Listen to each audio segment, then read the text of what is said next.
I know it has been in Riboti ĩno yũkĩte rĩrĩ kũrĩ na wagagu wa wagi wa mbeca thĩinĩ wa mathukuru ma yunivasĩtĩ marĩa marehetwo nĩ ũnyihu wa irathi na arutani, gũkĩrĩkana na yunivasĩtĩ ĩmwe ĩcũngĩrĩirwo kweheria kothi imwe nĩguo kũhũthahũthia mũrigo harĩ ũrũgamĩrĩri, matua ma kana nyongerera ya marĩhi ma bithi magĩtanywo gũkinyanĩrio ihinda-inĩ rĩa mweri ũmwe ũkĩte.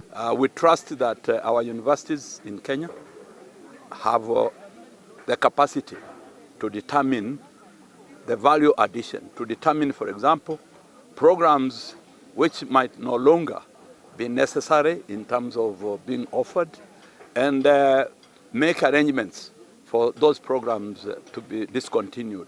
So as universities, not only in Kenya but the world over, as Prof. Nangulo has pointed out, the issue of quality, access and funding will always remain a trilemma. Ona gũkĩrĩ ũguo, Thirikari rauga nĩ ĩrarutithania wĩra na honge itarĩ cia thirikari nĩguo gwethera mathukuru maya ma yunivasĩtĩ kĩhonia kĩa wagi wa mbeca. No government has been able to fund higher education alone. Funding of higher education requires partnerships. And that's why as a government we are sourcing partnerships. Recently there was the Kenya-UK Health Alliance that's bringing in 140 billion for a project on health in 6 universities. Hĩndĩ ya gĩikaro mwena wa Naivasha gatagatĩ ka thũrimi a wagĩrĩru wa gĩthomo kĩa ma yunivasĩtĩ, maũndũ megiĩ wagĩrĩru wa gĩthomo kĩrĩa kĩraheanwo thukuru-inĩ icio nĩ marĩrĩirio. This workshop is taking place at the right time.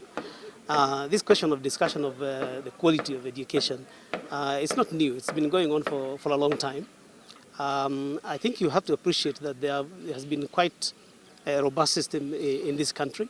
But that doesn't mean that there has been the difficulties, and those are the issues that we would like to address. Ngĩribotera Inooro TV, rĩtwa rĩakwa nĩ Waithĩra wa Ndwati.